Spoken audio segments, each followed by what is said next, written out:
एक छोटे से बालक थे जिनका नाम था धन्ना जाट।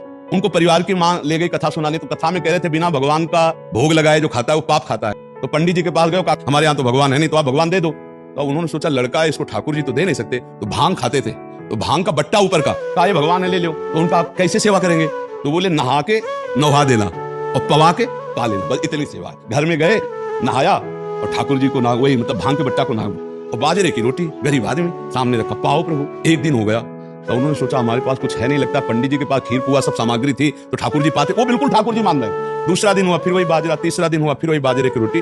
तो वो रो रो करके ऐसे भांग का बट्टा पकड़ा, कहने लगे प्रभु हमारे पास नहीं है कि हम तुम्हें खीर पूरी पुआ पवा सके। और गुरु जी ने कहा बिना पवाए पाना नहीं, अगर आप नहीं पाओगे तो हम चाहे मर जाए लेकिन नहीं पाएंगे।